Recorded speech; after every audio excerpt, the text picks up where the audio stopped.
Private First Class Ethan Morgan had always been the kind of soldier who liked to lighten the mood. In a regiment known for its rigid discipline and unwavering routine, his jokes and playful antics were his way of keeping spirits high. One particularly sweltering afternoon at Fort Brackett, while the sun beat down on the drill field, Ethan noticed a new officer inspecting the troops. She was tall, impeccably straight-backed, with a presence that commanded attention without a word. Rumor had it she was newly assigned, but no one knew much about her. As the line of soldiers stood at attention, Ethan felt that familiar itch to break the monotony. With a sly grin, he stepped slightly forward, saluted crisply, and asked loudly enough for those near him to hear, "Ma'am, what's your rank? 4-star general?" The joke landed with a few stifled chuckles from his fellow privates, but the reaction of the officer froze him mid-breath. Her eyes narrowed slightly, sharp and calculating, scanning him like a hawk surveying its prey. For a split second, Ethan thought he'd misjudged badly, expecting at least a sarcastic reprimand. Instead, she tilted her head, letting the silence stretch unbearably. Then, in a voice that was calm but carried an unshakable authority, she said, "Private Morgan, I'm not a 4-star general, but you should know that I expect my soldiers to respect the chain of command, even in jest." Ethan felt the blood drain from his face. He had prided himself on being quick-witted, but this was different. There was a weight in her tone that made the jokes of the entire battalion seem trivial.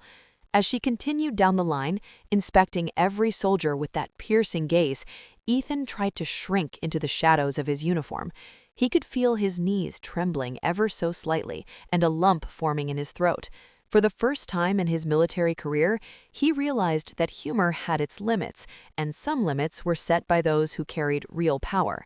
The officer's presence was so commanding that it seemed to bend the air around her.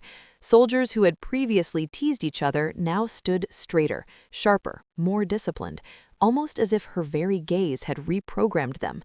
After the inspection, Ethan approached his squad leader, trembling, trying to mask the mixture of fear and awe on his face. She's intense," he whispered. His squad leader, a seasoned sergeant, nodded knowingly. "Ethan, that isn't just any officer. That's Lieutenant Colonel Amanda Royce, and she's one of the fastest rising officers in the Army. People joke about stars, but trust me, you don't joke about her." From that day on, Ethan's approach to humor in uniform changed. He learned to read the room, to understand when levity was welcome and when silence was mandatory. Yet in quieter moments, he couldn't help but think about that instant when he had dared to joke and the sheer immobilizing presence that had met him in return. He never did forget it, and strangely, he felt a strange respect for the officer who had frozen him in fear with nothing more than a look and a few words. Weeks later, during a training exercise, Ethan found himself paired with Lieutenant Colonel Royce for a tactical drill. Nervous energy hummed in his chest, but he also noticed something unexpected. Beneath her strict demeanor, there was a glimmer of humor in her eyes. As they completed the exercise, she leaned in slightly and whispered, "Next time, pick a safer joke, Private. Maybe about the weather?" Ethan laughed, realizing that even the most intimidating figures sometimes appreciated a good laugh, if delivered with caution.